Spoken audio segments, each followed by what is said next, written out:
నమస్తే, welcome to Liya news. రాష్ట్రంలో తాజా పరిస్థితులపై జగన్మోహన్ రెడ్డి ప్రెస్ మీట్ ద్వారా స్పందించడం అయితే జరిగింది. రాష్ట్రంలో స్కామ్ల పాలన నడుస్తోందని, అలాగే ఆయన హయాంలో విప్లవాత్మకమైన మార్పులు తీసుకొచ్చాము. ఈ సచివాలయం కావచ్చు, అలాగే వాలంటీర్ వ్యవస్థను తీసుకొచ్చి ఇంటి వద్దకే రేషన్ అందించడం చేశాము అని చెప్పి కూడా జగన్మోహన్ రెడ్డి గారు మాట్లాడటం జరుగుతోంది. అసలు స్కామ్లు అంటే స్కీమ్ పేరుతో స్కామ్లు చేసినటువంటి జగన్మోహన్ రెడ్డి గారికి ఇప్పుడు స్కామ్లు జరుగుతున్నాయని మాట్లాడడాన్ని ఎలా చూడొచ్చు? మరి ఈ స్కామ్లు ఏవైతే జరుగుతున్నాయని ఆయన ఇప్పుడు ఆరోపిస్తున్నారో ఇవన్నీ కూడా మరి అసెంబ్లీకి వెళ్ళి ఎందుకు మాట్లాడలేకపోతున్నారు? ప్రెస్ మీట్ ద్వారా ఎందుకు స్పందిస్తున్నారు? ఆదాని వ్యవహారంలో ఆయన హాట్ టాపిక్ అవుతున్న వేళ దాన్ని డైవర్ట్ చేసేందుకే ఈ స్కామ్ల అంశాన్ని తెర మీదకు తీసుకొస్తున్నారా అని చెప్పి ఆంధ్రప్రదేశ్ ప్రజలకు అనుమానం కలుగుతోంది. సో ఆయన ఏం మాట్లాడారు అన్న విషయాలను తెలుసుకుందాం. మనతో పాటు ఉన్నారు సీనియర్ పొలిటికల్ అనలిస్ట్ అంకమరావు గారు. నమస్కారం సార్. సార్, జగన్మోహన్ రెడ్డి గారు ఈరోజు ఆదాని వ్యవహారంపై ప్రెస్ మీట్ పెట్టారు. ఆ ప్రెస్ మీట్లో ఆయన దానికి వివరణ ఇవ్వడంతో పాటు ఆంధ్రప్రదేశ్లో జరుగుతున్న స్కామ్ల గురించి మాట్లాడుతున్నారు. అసలు ప్రజలందరూ కూడా నవ్విపోతున్న పరిస్థితి. అసలు స్కామ్ల గురించి మాట్లాడే అర్హత జగన్మోహన్ రెడ్డి గారికి ఉందంటారా? అండ్ ఆయన ఆరోపిస్తున్నట్టు లిక్కర్లో, ఇసుకలో, వీటన్నిటిలో స్కామ్లు జరుగుతున్నాయంటారా? మీరేం చెప్తారు? నిజమే, జగన్మోహన్ రెడ్డి గారు అంటున్నారు స్కాములు జరుగుతున్నాయి అని. ఎక్కడ జరుగుతున్నాయి, ఏ ప్రాంతంలో జరుగుతున్నాయి, ఇసుకలో ఎక్కడ జరుగుతుంది, గతంలో మీరు ఎంతకు ఇచ్చారు, ఇప్పుడు వాళ్ళు ఎంతకు ఇస్తున్నారు, ఇందుట్లో స్కామ్ చేస్తుంది ఎవరు, ఏ సంస్థకు కట్టబెట్టారు, మొత్తం రాష్ట్ర వ్యాప్తంగా ఒకే సంస్థకు కట్టబెట్టారా, కట్టబెడితే వాళ్ళ దగ్గర వాళ్ళు ఎంత ముడుపులు తీసుకుంటున్నారు, నువ్వు అక్కడికి వెళ్ళి చెప్పయ్యా, గతంలో నువ్వు చేసిన దానికి కొండంత పెరిగిపోయిన ఇదే ఇసుక కొండల ఎత్తున పెట్టుకున్నారు. అక్కడికి వెళ్ళి చంద్రబాబు నాయుడు గారు చూపించాడు, ఇదిగో ఇక్కడ ఇట్లా స్కామ్ జరుగుతుంది, తాడి చెట్టు ఎత్తులంత పెట్టేశారు ఒక్కోసాట, ఇక్కడ ఇంత స్కామ్ జరుగుతుంది, గతంలో మేము ఇంతకు ఇచ్చాం, ఇప్పుడు ఈ ప్రభుత్వం ఇంతకు ఇస్తుందని చెప్పని అక్కడికి వెళ్ళి చెప్పాడు. నువ్వు కూడా చెప్పు, వాస్తవాలు తెలియజేయి, మేము కూడా తెలియనప్పుడు అవును నిజమే కదా, ఈ ప్రభుత్వానికి ఆ ప్రభుత్వానికి ఉన్న వ్యత్యాసం ఇదే కదా అని చెప్పి మాట్లాడతాం. నువ్వు నిజం చెప్తే నీకు కూడా నీతో పాటు మేము కూడా మాట్లాడతాం. అక్కడికి వెళ్ళి చెప్పు. ఈ వాలంటరీ వ్యవస్థ లేకపోతే సచివాలయం, ఇవి తీసుకొచ్చినటువంటి విప్లవాత్మక విప్లవాత్మకమైన మార్పులు అసలు ఏమన్నా అర్థం ఉందా? వాలంటరీ వ్యవస్థ గురించి నువ్వు మాట్లాడుతున్నావు అంటే ప్రతి ఇంటికి మంచి, నిజంగా ప్రతి ఇంటికి మంచి చెప్తే నేను ఎందుకు తిరస్కరించారు? అంటే ప్రజలు చెడ్డవాళ్ళ, నువ్వు మంచివాడివా? అంటే నీ దృష్టిలో అదిలా ఉంది. ఇప్పుడు కూడా ప్రజలేదో నీకు అన్యాయం చేసినట్టు నువ్వు మాట్లాడుతున్నావు. ప్రజలకు నువ్వు అన్యాయం చేసావన్న విషయం నువ్వు మర్చిపోయావు. ప్రజలు నిన్ను ఎందుకు తిరస్కరించారు? నువ్వు అంత మంచి చేస్తే నిన్ను ఎందుకు ఆదరించలేదు? 11 స్థానాలకి ఎందుకు పరిమితం చేసావు? స్కాములు అంటున్నావు, కళ్ళ ముందు కనపడతానే ఉన్నాయి. రోజుకొక స్కామ్ అంటున్నావు, కళ్ళ ముందు కనపడుతున్నాయని చెబుతున్నావు. ఒక్క స్కామ్ గురించి వివరించు, ప్రజలను చైతన్యవంతులు చేయి. అసెంబ్లీ సాక్షిగా నువ్వు వెళ్ళేసి ఇదిగో మీరు ఇలా చేస్తున్నారని చెప్పలేకపోతున్నావు. నువ్వు ఎటు సరే, అది నీకున్న ఇబ్బంది ఏంటో, నువ్వు ఎటు వద్దనుకున్నావు కాబట్టి మేము కూడా నేను వద్దని అనుకుంటున్నారు. ప్రజలు కూడా నువ్వు రావాలని వాళ్ళు కోరుకోవట్లేదు. కనీసం నీ పార్టీ ఉనికిని నువ్వు కాపాడుకోవాలంటే ఈ ప్రభుత్వం చేస్తున్నటువంటి నువ్వు అన్నట్టు స్కామ్లు ఏదైతే ఉన్నాయో వాటికి సంబంధించి రోజుకొకటి వెలికి రోజు ఒకటి జరిగింది అంటున్నావు కదా. ఇప్పటికి ఈ ప్రభుత్వం వచ్చి 170 రోజులు. ఈ ప్రభుత్వం ఇప్పటికి వచ్చి 170 రోజులు పూర్తయిపోయింది ఈ రోజుకి. ఈ 170 రోజుల సందర్భంగా నువ్వు 170 స్కాములు బయటకు తీయాలా, అంతే కదా? రోజుకో స్కామ్ అని నువ్వు అంటున్నావు. 170 స్కాములు బయటకు తీయాలా. వాటి గురించి ఇక నుంచి రోజు పెట్టు, ప్రజల దగ్గరికి వెళ్ళు, ప్రజలను సమీకరించు. వస్తావు కదా, నువ్వు ఎక్కడికి వెళ్ళినా కోకలుగా వస్తారు కదా, వాళ్ళ దగ్గరికి వెళ్ళేసి చెప్పు, ఇదిగో ఫలానా మీ ప్రాంతంలో ఇది జరిగింది, ఇది వాస్తవా కాదా, వాళ్ళని అడిగి చైతన్యపరచు. విప్లవం తీసుకురా. నువ్వు విప్లవాత్మకమైన మార్పులు తీసుకొచ్చావు కదా, ఇప్పుడు ప్రజల్లో విప్లవం తీసుకురా. ఈ ప్రభుత్వం చేసే తప్పుల్ని ఎత్తి చూపు. ఫలానా దాంట్లో ఇది జరుగుతుంది, మీరు చైతన్యవంతులు కండి, నేను ముందుండి ఈ ప్రభుత్వం మీద పోరాడతాను, మీకోసం నేనే పుట్టాను, ప్రజల్ని మేలు చేయడం కోసమే పుట్టాను, నేను మంచి చేశాను, నాకు సన్మానం చేయండి అంటున్నావు కదా. నిజంగా ప్రజలు సన్మానం చేస్తారు, సత్కారాలు ఇస్తారు, పురస్కారాలు ఇస్తారు. ప్రజలతోటి మమేకమైపోయి నువ్వు పోరాటం చెయ్యి.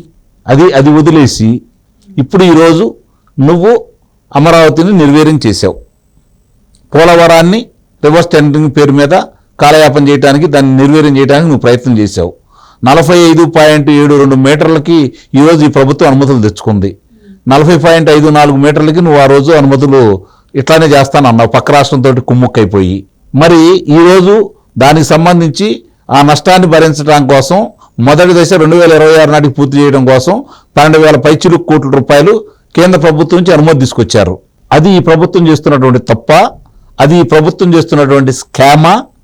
ఈరోజు అమరావతికి సంబంధించి అమరావతికి 15,000 కోట్ల రూపాయలు ప్రపంచ బ్యాంక్ నుంచి రుణం తీసుకొచ్చేసి అమరావతిని పూర్తి చేయమని చెప్పి, అది మొదటి దశ.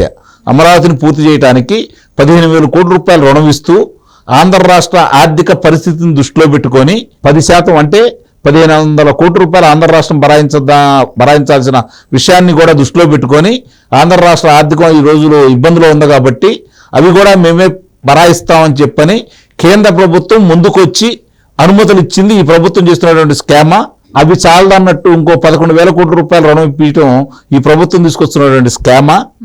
ఈరోజు రహదారులకు సంబంధించి 67,000 కోట్ల రూపాయలు రహదారులకి అనుమతులు తెచ్చుకోవడం ఈ ప్రభుత్వం తీసుకొచ్చినటువంటి స్కామా.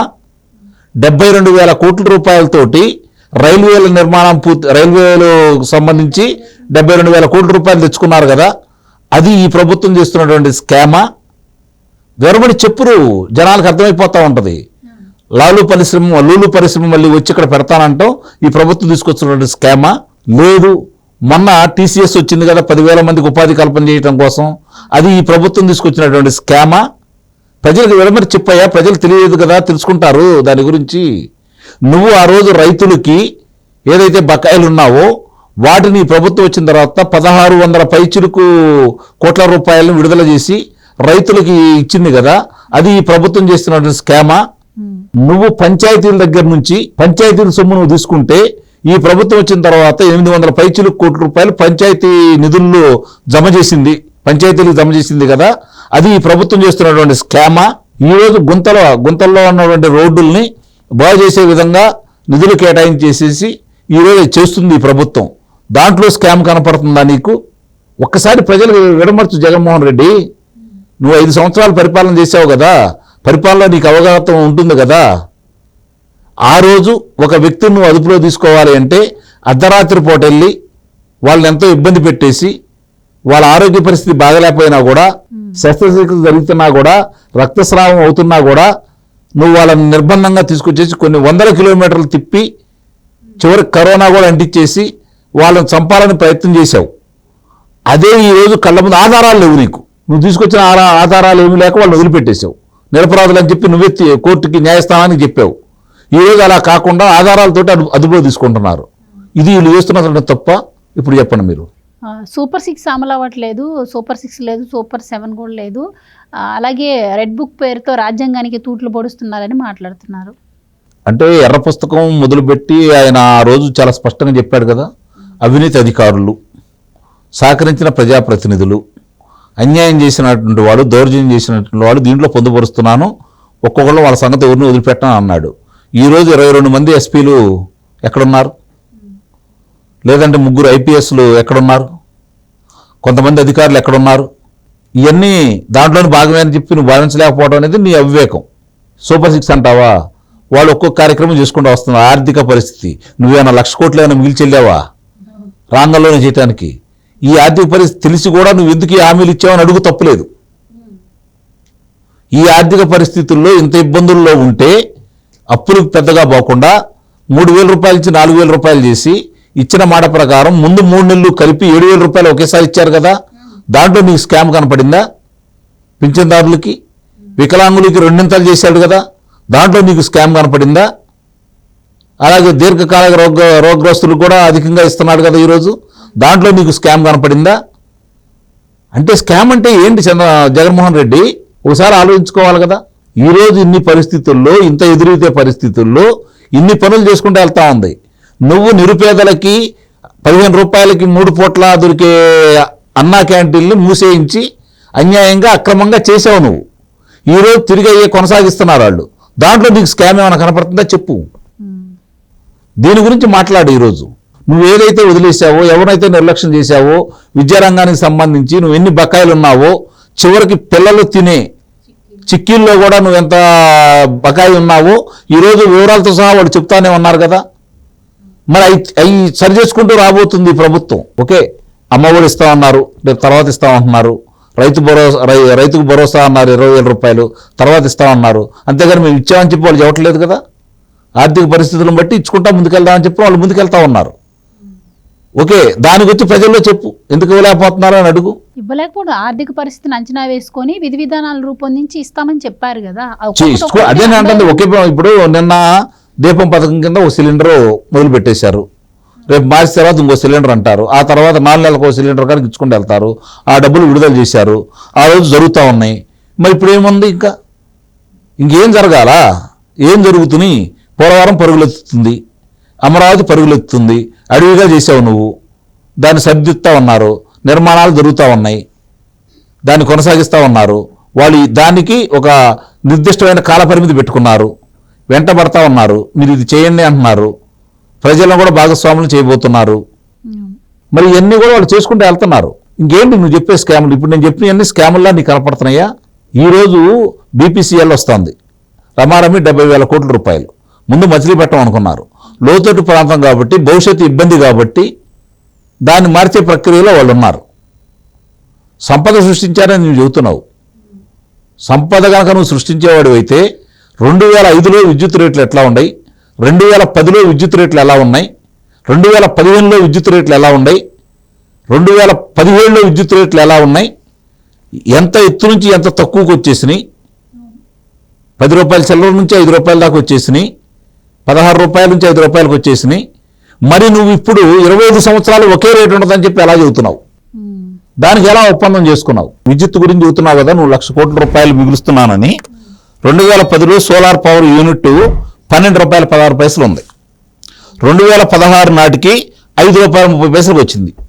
అంటే ఎంత తగ్గింది? 6 రూపాయల 84 పైసలు తగ్గింది. 2020 నాటికి ₹1.99 వచ్చింది. అంటే 2010లో 12 రూపాయల 16 పైసలు ఉంటే ఇక్కడికి వచ్చేతలకి ₹1.99 వచ్చింది. అంటే 2020 నాటికి అంటే ఎంత తగ్గింది? 10 రూపాయల 17 పైసలు తగ్గింది. 10 సంవత్సరాలకి 10 రూపాయల 17 పైసలు తగ్గింది. మరి ఇప్పుడు నువ్వు ₹1.99 కొనాలని అంటున్నావు కదా, 2 రూపాయల 49 పైసలకు నువ్వు ఒప్పందం చేసుకున్నావు కదా, 20 సంవత్సరాల తర్వాత ఎంత తగ్గాల ఈ లెక్కన? అంటే ఈ ఆలోచన నీకు లేదా? ఇదే నా సంపద సృష్టి అంటే? దీనికైనా నీకు సేవలు కప్పాల్సింది, దీనికైనా నువ్వు సత్కారాలు చేసుకోవాల్సింది? ఒకసారి ఆలోచించుకోవాలి కదా. ఒకటి, ప్రజలకి కావాల్సినంత వినోదాన్ని పంచుతున్నాడు, అందుట్లో మాత్రం ఎలాంటి సందేహం కూడా లేదు. దానికి ఆయన పురస్కారం ఇవ్వాలి. ఎందుకంటే వాళ్ళు చేసింది వాళ్ళే చెప్పుకుంటూ వస్తున్నారు ఈరోజు. ఇవన్నీ కూడా 2015లో చంద్రబాబు గారు 4 రూపాయల 63 పైసలు కొన్నాడని చెప్పి లాజిక్ చెప్తా ఉన్నాడు. ఇప్పుడు మనం చెప్పాం కదా ఎట్లా ఉంది ఏంటనేది. అంటే ఏది ఎట్లా చేశారు ఏందనేది అంటే, ఆ రోజు చంద్రబాబు నాయుడు కొంటే పక్క రాష్ట్రానికంటే తక్కువ ధరకు కొన్నాడు. నాకింత, నా రాష్ట్రానికి ఇంత ఇది అవసరం, బేరం ఆడాడు. అది కూడా కొన్ని రోజులు జరిగిన తర్వాత, చర్చలు జరిగిన తర్వాత ఒప్పందాల్లో ముందుకెళ్ళాడు. ఒక్కరోజు ఆ ఒప్పందం చేసుకునేది 1,00,000 కోట్ల రూపాయల విలువైనటువంటి ఒప్పందాన్ని ఒక్క రోజులో చేసుకుంటావా నువ్వు? ఇది కదా ఈరోజు ఆలోచించుకోవాల్సింది. ఇది చెప్పు, నువ్వు ఒక రోజులో ఎలా చెప్పగలిగావు? ఏం ఆలోచించావు? నేను ఒక రోజులో ఇన్ని విషయాలు కూడా చెప్పానని చెప్పాను, నేను ఇంత జ్ఞానినని, నాకు ఇంత భవిష్యత్తు తెలిసిద్దని. దాని గురించి చెప్పు, ప్రజలు వింటారు.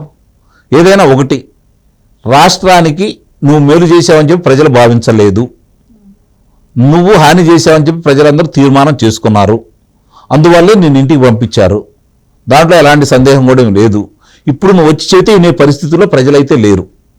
కానీ ప్రజలు మాత్రం ఒకటి కోరుకుంటున్నారు, ఈ ప్రభుత్వానికి మనం ఇంత ఘనమైన విజయాన్ని చేకూర్చిన మనకి కొంత ఉపశాంతి కలగజేయాలంటే ఆనాటి కాలకేయుల్లా ప్రవర్తించిన వాళ్ళు, కిరాతకంగా ప్రవర్తించిన వాళ్ళు, దోపిడీ చేసిన వాళ్ళు, దొంగతనాలు చేసిన వాళ్ళు, హత్యలు చేసిన వాళ్ళకి శిక్షలు పడాలని ప్రజలు మనస్ఫూర్తిగా కోరుకుంటున్నారు. దాంట్లో కొంత ఆలస్యమైందని బాధపడుతున్నారు. నువ్వు వచ్చి వాళ్ళ పుణ్యం మీద కారం చల్లొద్దు, ఎందుకంటే వాళ్ళు ఇప్పటికే రగిలిపోతా ఉన్నారు. ప్రభుత్వం మీద కోపం మళ్ళీ నీ మీదకు మళ్ళీ తెచ్చుకోవద్దు. Thank you so much. Please subscribe to Leo News for more videos.